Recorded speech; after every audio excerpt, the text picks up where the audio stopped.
like I just walked onto set. Everything was like set up, ready to go. Oftentimes when you do a scene, you'll rehearse it first, but we didn't. We just went right into it.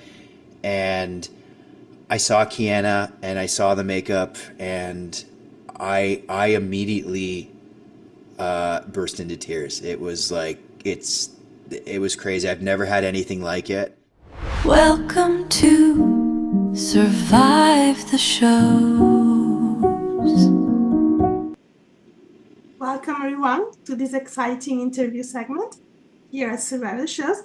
I'm Desiree, and today we have the pleasure of sitting down with Jon McLaren, star of the LMI movie Not So Perfect Stranger, Lifetime movie, A Husband to Die For, the Lisa Aguilar Story, and the last but not the least, the new great American show, Crossroads Springs. Join us as we delve into Jon's world, into his craft. Thank you for being here with us, Jon. Oh, hi everyone. Thank you so much for having me. I'm excited to be here. It's a pleasure for me. So, talking about the movie that premiered last night, Not So Perfect Stranger on Element. So your character in this movie sits at the center of the tense and twisty story. What drew you to this role initially, and what about the script convinced you it's worth doing it? I mean, for me, it's always about like telling really fun and great stories. So it's when I got the call for this one and they offered to me, I read the script and I thought it would be a lot of fun. And there's a lot of really dark twists in the movie, and it's a nice change sometimes, because sometimes I had done a couple of Christmas movies back to back, and I was like, it might be nice to change it up a little bit and play something a little bit on the other end of the emotional spectrum. So it's always a little bit fun when you get to change it up and have a little bit of range. Yeah, amazing. And there's a lot of small, quiet acting in these thriller moments. Can you walk me through a single scene from the film where you had to build tension without many words, and how you approached it? I'm trying to think. What's a good scene in A Husband to... sorry, we're talking about not A Husband to Die For. And we're the LMI movie, Not So Perfect Stranger, because Not So Perfect Stranger, yeah. time it's already aired, so we can talk a little bit more. Yeah. I'm trying to think of a good scene from Not So Perfect Stranger. There's actually it was a lot of fun to play. There's a scene where we're kind of in it's kind of like a barn where I was keeping her captive, and we're having dinner in the barn, and I've got her tied up. And I remember when we were shooting that, I was like, I think it'd be really, really creepy if I don't play creepy. I play the opposite. Like, this is just normal and we're having dinner and I'm like kind of like being cute and flirty with her. And I asked the director, Alexandra, I was like, what if I was just playing like, like she's just being silly, like when she's pushing back on me, because this is obviously really messed up for her. She's tied to a chair having dinner with her captor.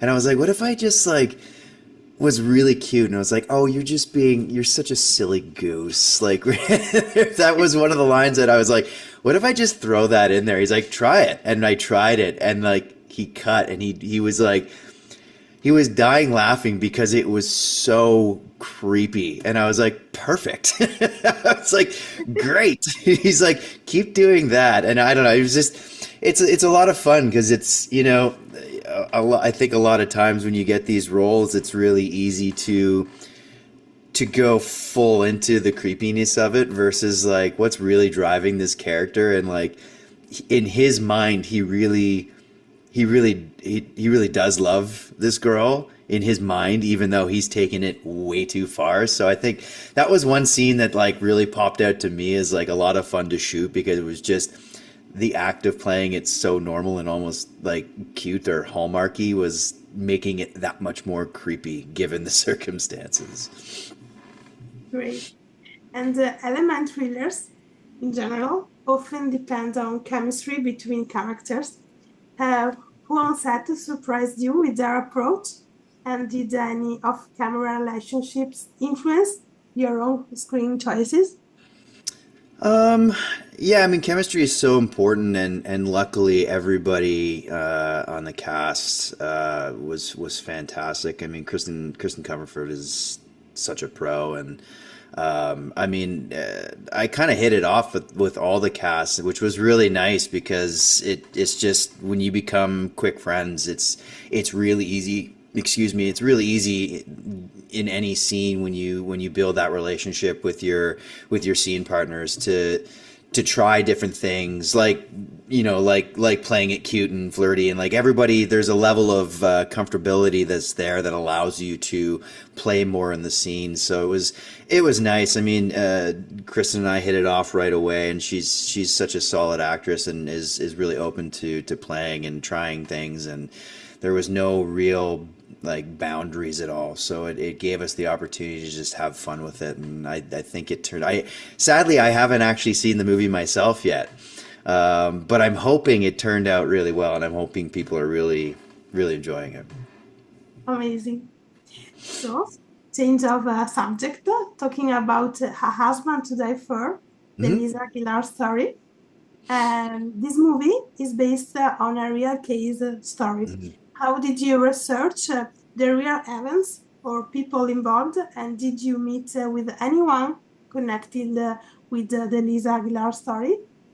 The real The real version Lisa. of, yeah. Yeah. So I didn't have a chance to talk to Lisa myself, but Kiana did. Kiana actually got to sit down with her and have a conversation. So I leaned on her quite a bit. The difficult part with this being a real life story and when it took place, kind of took place in the early '90s, and the early stages, the internet was kind of in its infancy, and it was real easy at that time to kind of scrub the internet of any data. And so it's funny you say that. Like, how did I do my research? Like, I was Googling to no avail, like trying to get any little tidbits I could on these people, but Lisa had purposely had like her team back then, like kind of get rid of everything because I don't think she wanted people tracking her down. She didn't want like people contacting her. Understandably, it's like an incredibly difficult thing to go through. What we did have was old transcripts. There was like a 48-page transcript from interviews or so with Lisa herself. There was also transcripts from interrogations with Darren and the police that we had the opportunity to read as well. For me, though, it's so different. Like the contrast between shooting something that's based on a real story to something that's purely fictional is so different. Like with not so perfect stranger, it's a fictional story, and so it's I don't want to use the word fun, but like when it's based on somebody's real life, it really changes your attitude and your tone towards the material, because it's somebody's real life, and you have to take that very seriously with a great deal of respect. And Kiana and the director and everybody was they poured their heart and soul into this, and we shot this movie, and every little detail was taken into consideration. Because at the end of the day, it's Lisa's story, and we want to do it justice. And so it was really nice that Kiana got to speak to Lisa, and I leaned on her quite a bit, just in terms of Lisa's point of view, because it's Lisa's story. And so I wanted to know less about my character, but more about how Darren made her feel and how he acted around her and how she viewed him, because I think that's so important, because she had no idea, the world that she was really living in until things got undescribably bad for her. So, we were very lucky to have a whole bunch of transcripts and stuff like that we could read through, but I really tried to look at it from her perspective because that's the one that matters the most. And she is the one who was affected the most by all of this, the horrific events that went down. But yeah, but everybody was, I've never shot something that's based on somebody else's life before, and it was very nerve-wracking, stepping into those shoes and just wanting to do it justice. But I'm so proud of everybody and how seriously they took it. It was really nice. It was incredible. Great. And when portraying a character in a true crime drama, how do you balance factual accuracy with the needs of dramatic storytelling?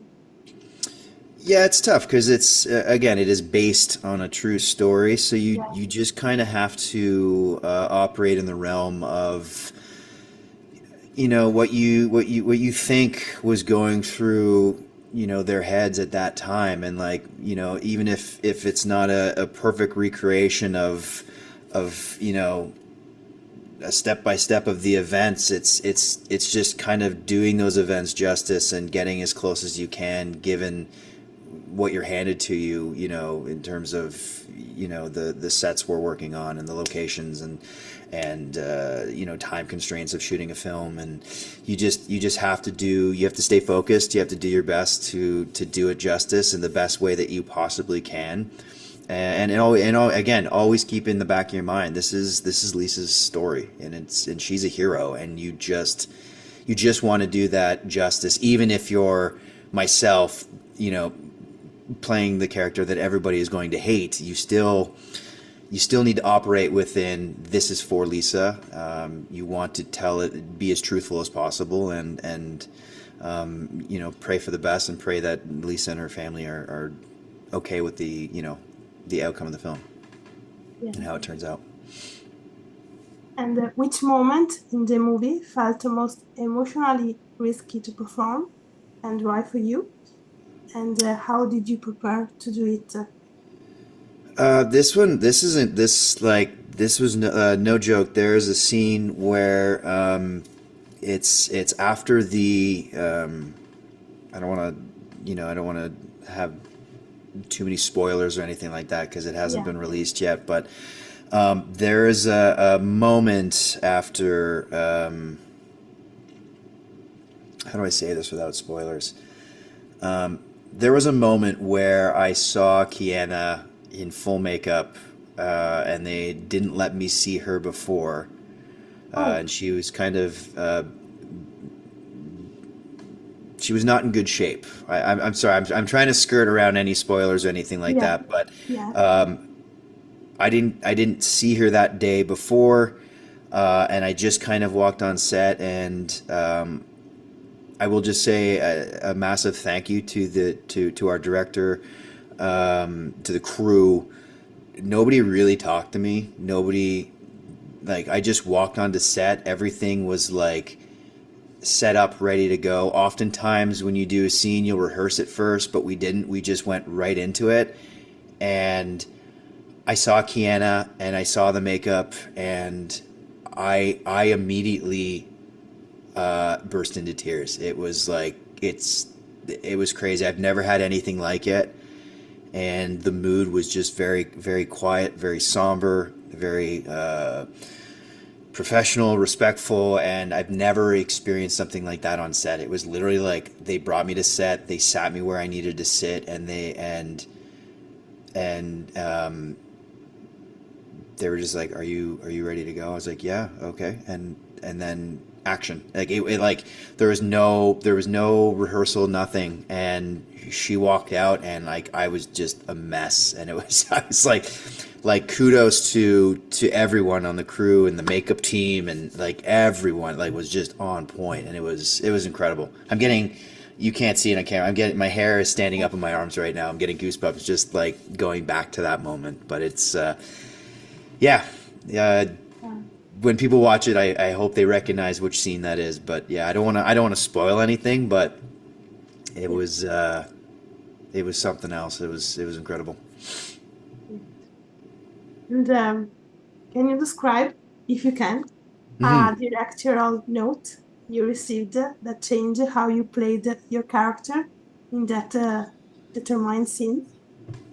Yeah, I mean, with this one, there was such, there's such a great amount of care put into it and making sure we got it exactly right. I don't think I could pinpoint one directorial note because we were constantly talking about like micro adjustments and how much do we want to foreshadow the darkness within Darren, my character, versus how much how much do we want to just portray a guy who's completely living a double life with a secret that he's very good at keeping.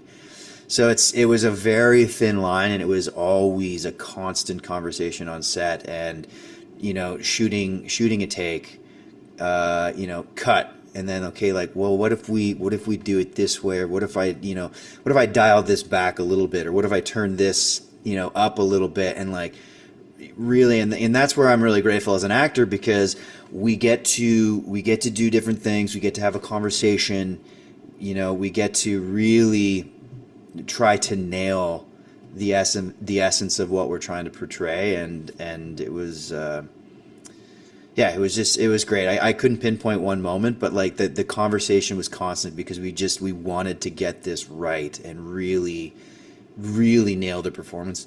Excuse me, really nail the performances, and again do this story justice. Yeah.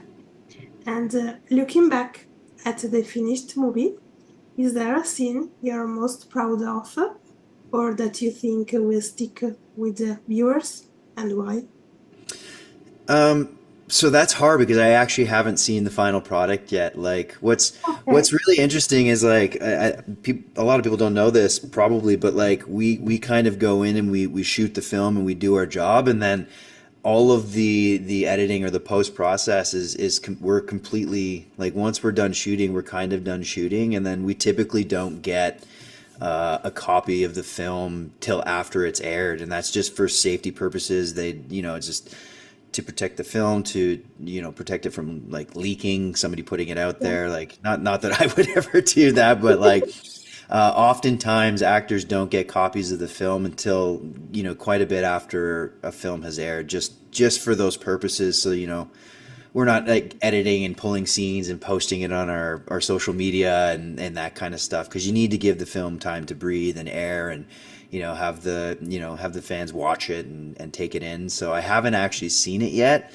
I'm trying to think of some great scenes without there's like there's three or four scenes that really come to mind to me, but I don't want to speak to them because they're kind of spoilerish, and I'd rather just have the people Yeah, watch it and I you know absolutely be understand. untainted by my opinions if they're watching this.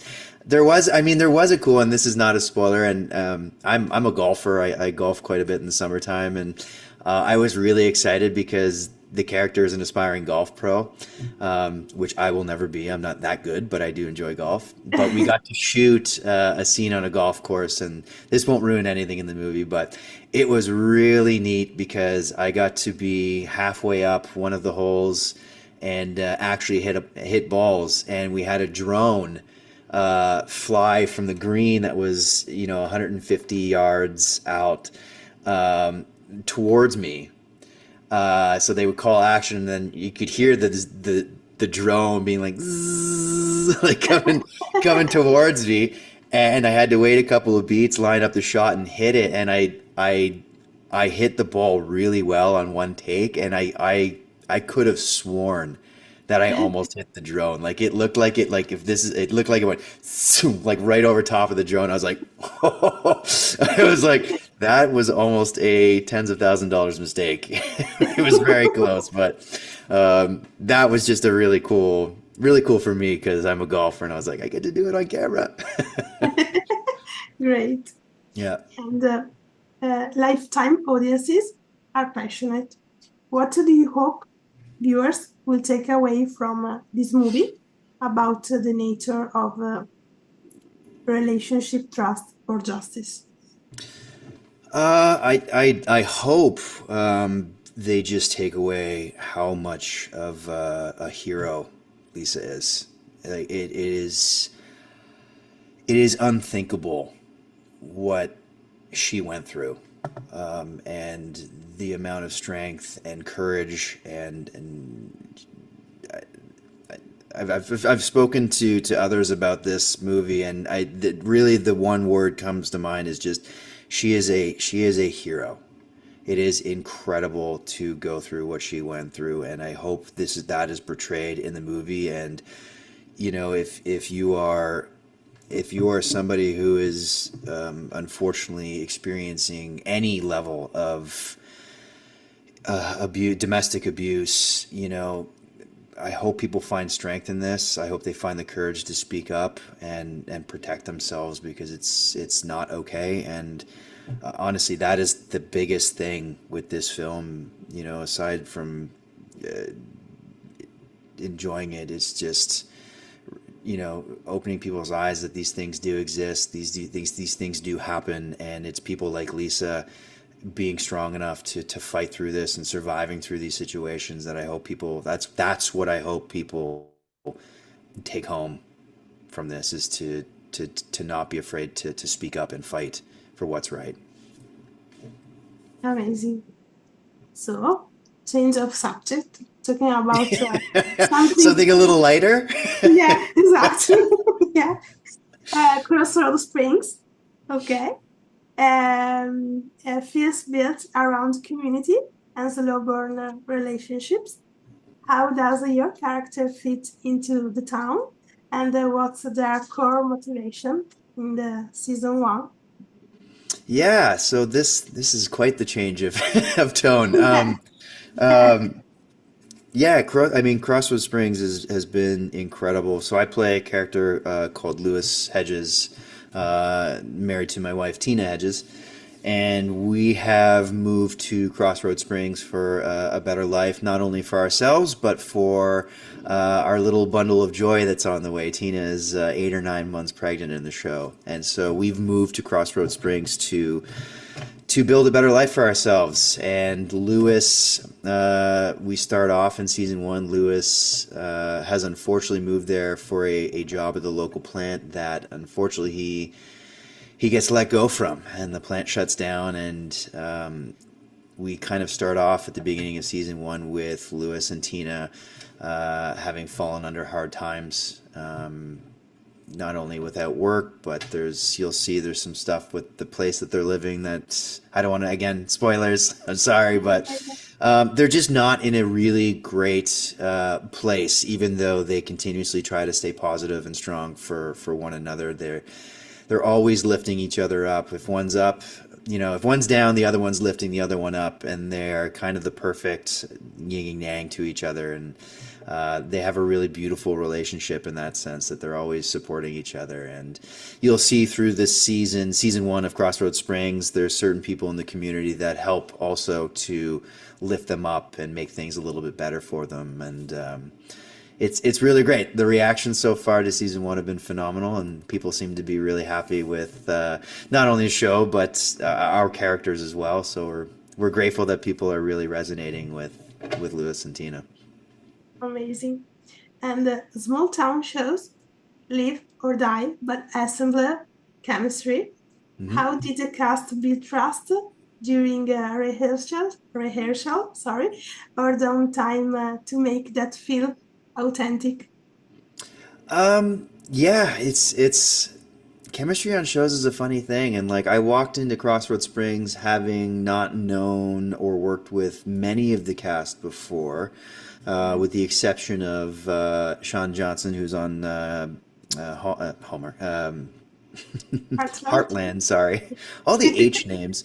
I had worked with him previously years and years and years ago, way back on season 8 of Heartland. So that was a familiar face. And the most important,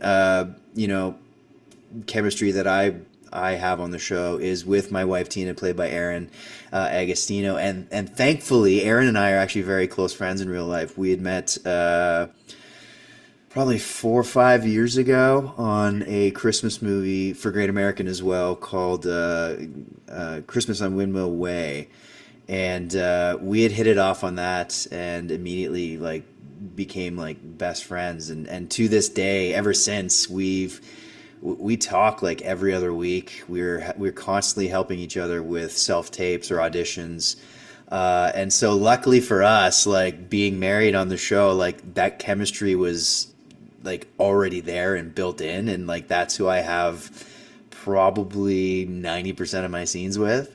Yeah. So I mean, when you have chemistry with somebody like that, it allows Aaron and I to again, it's all about how comfortable you are with somebody, and how open you are to try things and do different things on set, and not really have any boundaries or anything like that. So it's Erin is such a fantastic actress, and we just get along so well. I think it shows, and people have commented, they're like, you guys are so good together, and I'm like, that's just because we're like really good friends in real life. And the rest of the cast is phenomenal too. I mean, everything at top to bottom, like Jonathan is such a nice guy, and we bonded immediately over health and fitness, because we're both kind of gym rats. We go to the gym a lot. And so we ended up like sharing like workout programs and stuff like that. And so it's just, when you just have a bunch of really great people put together, like that's where the magic happened. It's not just the cast, it's the crew as well. And everybody at Brainpower was fantastic. Brainpower is the production studio. It's just everybody, they're just there for the common goal of creating, a beautiful show. And I from what it looks like so far, we're only a couple episodes in, but everybody seems to be really happy so far. And that's the goal. It's to make the fans and the people watching the show, Yeah, that's amazing. And Great American yeah. Family has a particular tone and audience's expectation. Did you adjust your performance style to fit that tone?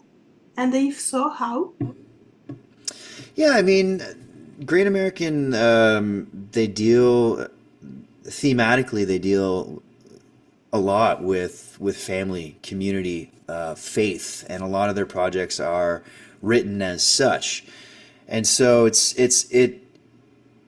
there's an adjustment on my end, but it's also a collaborative effort. I mean, it's also in the writing, it's also in the way that it's shot. Like film and TV, it's not just the actors. It really is a team act. Like you can't make a movie without a director. You can't make a TV show without proper lighting and camera and the director of photography, and it really is a team effort. And so everybody's making these adjustments to make a beautiful show and really lean into those themes of, again, family and faith, community.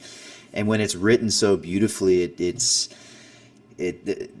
I mean, thank you, because it makes my job easier. It makes everybody's job easier. Do you know what I mean? So Yeah. yes, there's adjustments, but you're just adjusting to the material that you're working with, and that's true of any project. And I'm very grateful, because the great thing about working with Great American is their stuff is always so solid, and it's beautifully written. It's always beautifully shot, and it makes life easier for me. Amazing. And were there story elements or subplots you pushed to explore deeper with the writers? And did any of those suggestions end up in the final episodes? So I mean, when I joined the show, it was the majority of season one. I think it was already kind of planned out and written, so I didn't have too much say in character direction. Not yet, anyways. But where we do have a bit of say is again on the day while we're shooting, that collaborative effort, and it's nice. I mean, I'll keep saying it. I've been very blessed to work with incredible people. On our director on Crossroads Springs, Marco is his name. He's like the raddest dude. He's so much fun, and he's so open to like just trying things. I'm like, what if we do this? He's like, yeah, let's do another take. Let's see what happens. I'm like, okay. And then he'll either be like, that was amazing, or he'll be like, Jon, you're stupid. Don't do that. I'm like, okay. But he's such a great guy. He's incredible, and he's so open with his actors to just play and have fun and try different things. Like it hasn't aired yet, but there's one scene that I was like, can I really push the comedy on this? And he's like, do it. We'll see what happens. And he was really happy on the day. I'm hoping like some of those takes make it into it, because I can't say what it is yet, but it's fun because you get to bring different levels, to the character, and it's nice when you're allowed to do that. It's nice. And what was the biggest on-set challenge for Crossroads Springs? Some logistics, weather, scheduling, and how did the team overcome it? Probably weather. I think there was a few days where we got just like stormed on, and thankfully, somebody up there was looking out for us, because we would find breaks where it would dissipate, and we'd be like, okay, go, go, go, go, go, go, go. shoot. Yeah, I mean, that weather is always the biggest challenge. If you get, one bad day of weather and you're supposed to be shooting outside, like, it's the hardest thing, because you can't you can't shoot half the scene in beautiful sunny, and then all of a sudden, a camera angle changes and it's like gray and drab and raining, and so you kind of have to work around that. You have to, it's a full team effort, right? Because sometimes it's raining, and the crew has to set up, like canopies over top, like high over top of you to block the rain, so it doesn't look like it's raining. And that happens sometimes, but you just have to pull together as a team, focus. Everybody needs to be on their A game, because when they're ready to shoot, and when that weather clears up, you better be ready to go. So it's just everybody has to buckle down and just, do the best they can and keep it together in those moments. But nothing too drastic on the set. Amazing. So the last question, and change subject again. Sure. Looking ahead, what's next for you? Any future project you can share with us?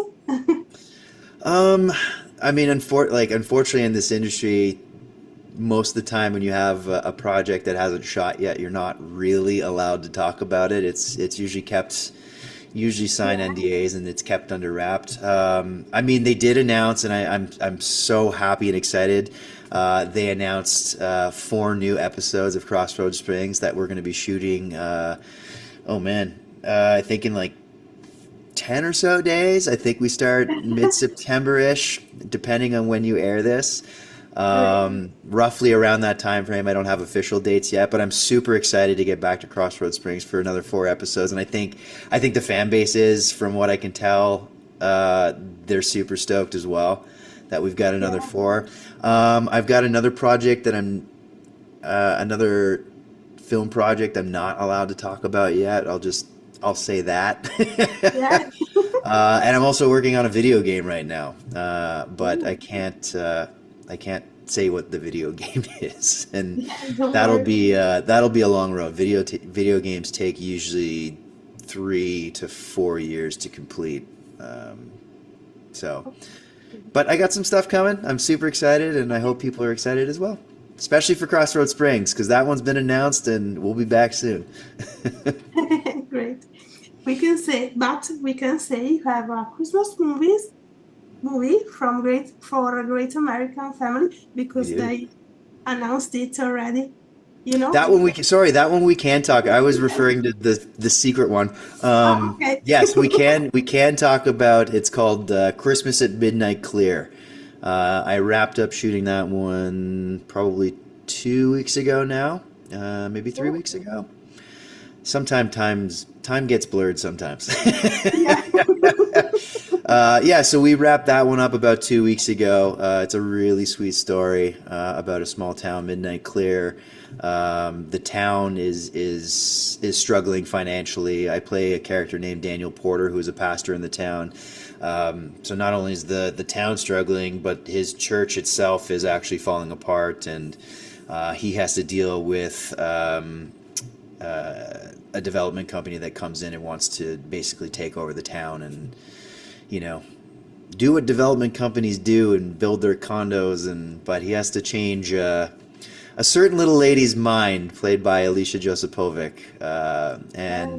yeah, and a lot of fun ensues as they get to know each other, and I think that's all I can say. I don't want to spoil anything. Yeah.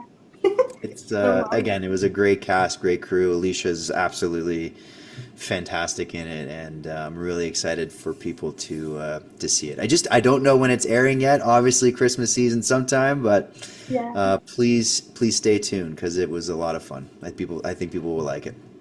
Yeah, we will. I'm looking forward to watch it. Thank you. So this is it. Make sure all of you to coach Crossroads Springs every Saturday night on Great American Family, and next Saturday night, the Lisa Aguilar Story, A Husband to Die For, on Lifetime channel. And thank you, Jon, to join us today. Oh, you're very welcome. And I got to shout out my Canadian friends. Crossroads Springs also airs on Super Channel up in Canada, so stay tuned for that. The first episode, I believe, comes out this week, so check that out as well. Yeah. But thank you so much for having me. This was a blast. It's a pleasure for me. And thank you all for watching. Bye. Bye.